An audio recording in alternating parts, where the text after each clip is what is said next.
Hello guys, welcome to another new update video. This video should be what should going on the PGCET 24.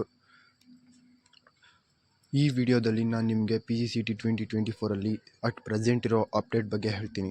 ಅದಕ್ಕೂ ಮೊದಲೇ ನಮ್ಮ ಚಾನಲ್ನ subscribe ಮಾಡ್ಕೊಳ್ಳಿ, ಹಾಗೆ ಮರಿದೇನೆ bell ಐಕಾನ್ನ click ಮಾಡಿ. ಈಗ ಮಾಡೋದ್ರಿಂದ ನಾವು ಹಾಕೋ ಎಲ್ಲ ವೀಡಿಯೋಸು ನಿಮಗೆ ಎಲ್ಲರಿಗಿಂತ ಮುಂಚೆನೇ ಸಿಗುತ್ತೆ. ತುಂಬ ಜನ ಸಬ್ಸ್ಕ್ರೈಬ್ ಮಾಡ್ಕೊಳ್ಳದೆ ವೀಡಿಯೋ ನೋಡ್ತಿದ್ದೀರಾ, ದಯವಿಟ್ಟು ಸಬ್ಸ್ಕ್ರೈಬ್ ಮಾಡ್ಕೊಳ್ಳಿ.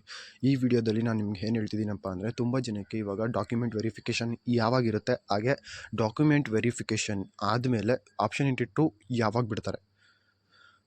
ಡಾಕ್ಯುಮೆಂಟ್ ವೆರಿಫಿಕೇಷನ್ ನಿಮಗೆ ಹೇಳ್ಬಿಡ್ತೀನಿ ನೋಡ್ರಿ. ಡಾಕ್ಯುಮೆಂಟ್ ವೆರಿಫಿಕೇಷನ್ ನಡೆಯೋದು ಆಪ್ಷನ್ 1 ಎಂಟ್ರಿನಲ್ಲಿ ಯಾರ್ಯಾರು ಕಾಲೇಜ್ನ ಸೆಲೆಕ್ಟ್ ಮಾಡ್ಕೊಂಡು ಫೈನಲೈಸ್ ಮಾಡ್ಕೊಂಡಿರ್ತೀರ ಅವ್ರಿಗೆ ಮಾತ್ರ.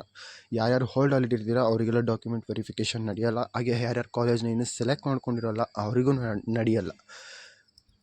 ಅವರಿಗೆ ಯಾವಾಗ ನೀವು ಕಾಲೇಜ್ ಸೆಲೆಕ್ಟ್ ಮಾಡ್ಕೊಳ್ತೀರೋ ಆಪ್ಷನ್ ಟ್ರೂ ಆದಮೇಲೆ ಫೈನಲೈಸ್ ಆಗಿ ಇನ್ನೊಂದು ಡಾಕ್ಯುಮೆಂಟ್ ವೆರಿಫಿಕೇಷನ್ ನಡೆಯುತ್ತೆ. ಇವಾಗ ಸದ್ಯಕ್ಕೆ ಡಾಕ್ಯುಮೆಂಟ್ ವೆರಿಫಿಕೇಷನ್ ನಡೀತಿರೋದು ಯಾರ್ಯಾರು ನೀವು ನಿಮ್ಮ ಕಾಲೇಜಸ್ನ ಫೈನಲೈಸ್ ಮಾಡ್ಕೊಂಡಿದ್ದೀರಾ, ಇದೇ ಕಾಲೇಜ್ ಬೇಕು ಅಂತ ನೀವು ಫೈನಲೈಸ್ ಮಾಡ್ಕೊಂಡು ಅವ್ರು ಮಾತ್ರ ಡಾಕ್ಯುಮೆಂಟ್ ವೆರಿಫಿಕೇಷನ್ಗೆ ಹೋಗಬೇಕಾಗುತ್ತೆ. ತುಂಬ ಜನ ಕೇಳ್ತಿದ್ದೀರಾ, BO ಆಫೀಸು, ಗೆಟ್ಸರ್ ಆಫೀಸರು ಸಿಗ್ನೇಚರ್ ಬೇಕಾ, ಒರಿಜಿನಲ್ ಡಾಕ್ಯುಮೆಂಟ್ಸ್ ಕ್ಯಾರಿ ಮಾಡಬೇಕಾ?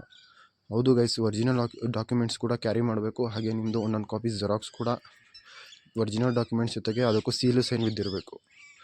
ಇಲ್ಲಾಂದರೆ ನಿಮಗೆ ಅಲ್ಲಿ ರಿಜೆಕ್ಟ್ ಆಗೋ ಚಾನ್ಸಸ್ ತುಂಬಾ ಇರುತ್ತೆ. ನಿಮಗೆ ಆಪ್ಷನ್ ಟ್ರೂ ಮತ್ತು ಡಾಕ್ಯುಮೆಂಟ್ ವೆರಿಫಿಕೇಷನ್ ಯಾವಾಗಿರುತ್ತೆ ಅಂತ ನಾನು ಹೇಳೋದಾದರೆ, ಆಪ್ಷನ್ 1 ಮುಗಿದಿದೆ. Document verification will conducted on ಜನವರಿ ತಿಂಗಳಲ್ಲಿ ನಿಮಗೆ ಡಾಕ್ಯುಮೆಂಟ್ ವೆರಿಫಿಕೇಷನ್ ಇರುತ್ತೆ. ಡೇಟಿನ ಅನೌನ್ಸ್ ಮಾಡಿಲ್ಲ, ಬಟ್ ಜನವರಿ ಮಂತಲ್ಲಿರುತ್ತೆ ಅಂತ ಹೇಳಿದ್ದಾರೆ. ನೆಕ್ಸ್ಟು ಆಪ್ಷನ್ 2 ಯಾವಾಗುತ್ತೆ ಅಂತ ಅಂದರೆ, ಡಾಕ್ಯುಮೆಂಟ್ ವೆರಿಫಿಕೇಷನ್ ಆಗಿ 15 to 20 ಡೇಸ್ ಆದಮೇಲೆ ಅದನ್ನು ಅನೌನ್ಸ್ ಮಾಡ್ತಾರೆ. 15 to 20 ಡೇಸ್ ಆದಮೇಲೆ ಅದನ್ನು ಅನೌನ್ಸ್ ಮಾಡ್ತಾರೆ. ಯಾರು ವರಿ ಮಾಡ್ಕೊಳ್ಳೋದಕ್ಕೆ ಹೋಗಬೇಡಿ. ಡೇ ಟು ಡೇ ಅಪ್ಡೇಟ್ ನಾನು ಕೊಡ್ತಾ ಇರ್ತೀನಿ. ಜಸ್ಟು ನಿಮ್ಗೆ ಏನೇ ಡೌಟ್ಸ್ ಇದ್ದರೂ ಕಮೆಂಟ್ ಸೆಕ್ಷನಲ್ಲಿ ಕಮೆಂಟ್ ಮಾಡಿ, ನಾನು ಎಲ್ಲದಕ್ಕೂ ರೆಸ್ಪಾನ್ಸ್ ಮಾಡ್ತೀನಿ. ಡಾಕ್ಯುಮೆಂಟ್ ವೆರಿಫಿಕೇಷನ್ಗೆ ಹೇಗೆ ಹೋಗಬೇಕು, ಏನೇನು ಡಾಕ್ಯುಮೆಂಟ್ಸ್ ರಿಕ್ವೈರ್ಮೆಂಟ್ ಇರುತ್ತೆ ಅದನ್ನು ನಾನು ನಿಮಗೆ ಹಿಂದಿನ ವೀಡಿಯೋದಲ್ಲಿ ಆಲ್ರೆಡಿ ಹಾಕಿದ್ದೀನಿ. ದಯವಿಟ್ಟು ಹೋಗಿ ವಿಡಿಯೋ ನೋಡಿ. ವಿಡಿಯೋ ನೋಡಿಲ್ಲ ಅಂತಂದರೆ ನಿಮಗೆ ಅರ್ಥ ಆಗೋಲ್ಲ. ಅಲ್ಲಿ ಹೋಗಿ ಕಷ್ಟ ಬೀಳಬೇಡಿ ಗೈಸ್. ಪ್ರಾವಿಷನಲ್ ಸರ್ಟಿಫಿಕೇಟ್ ಇನ್ನೂ ಬಂದಿಲ್ಲ, ಕೊಟ್ಟಿಲ್ಲ ಅಂತ ತುಂಬ ಜನ ಹೇಳ್ತಿದ್ದೀರ. ಪ್ರಾವಿಷನಲ್ ಸರ್ಟಿಫಿಕೇಟ್ ಅಥವಾ ಕಾನ್ವೊಕೇಷನ್ ಸರ್ಟಿಫಿಕೇಟ್ ಅದು ಬಂದಿಲ್ಲ ಅಂತಂದರೆ ಡಿಜಿಲಾಗರಲ್ಲಿ ಬಿಟ್ಟಿರ್ತಾರೆ ಆ ಯೂನಿವರ್ಸಿಟಿನವರು. ಅದನ್ನು ಹೇಗೆ ಮಾಡೋದು ಅನ್ನೋದನ್ನು ನಾನು ಒಂದು ವಿಡಿಯೋ ಮಾಡಬೇಕು ಅನ್ನಂಗಿದ್ರೆ ನೀವು ಕಮೆಂಟ್ ಸೆಕ್ಷನಲ್ಲಿ ಕಮೆಂಟ್ ಮಾಡಿ. ನಮಗೆ ವಿಡಿಯೋ ಬೇಕು, ಡೌನ್ಲೋಡ್ ಮಾಡೋದು ಗೊತ್ತಾಗ್ತಿಲ್ಲ ಅಂತ. ನಾನು ಡೆಫಿನೆಟ್ಲಿ ಅದಕ್ಕೂ ಕೂಡ ವಿಡಿಯೋ ಮಾಡ್ತೀನಿ. ಡಿಜಿಲಾಗರ್ನಲ್ಲಿ ಪ್ರಾವಿಷನಲ್ ಅಥವಾ ಕಾನ್ವೊಕೇಷನ್ ಎರಡರಲ್ಲೂ ಒಂದಾದರೂ ಬಿಟ್ಟೇ ಬಿಟ್ಟಿರ್ತಾರೆ ಪ್ರತಿಯೊಂದು ಯೂನಿವರ್ಸಿಟಿನವರು. ಜಸ್ಟ್ ನಾನು ರೀಸೆಂಟ್ಲಿ ಇವಾಗ ಡೌನ್ಲೋಡ್ ಮಾಡ್ಕೊಂಡಿದ್ದೀನಿ.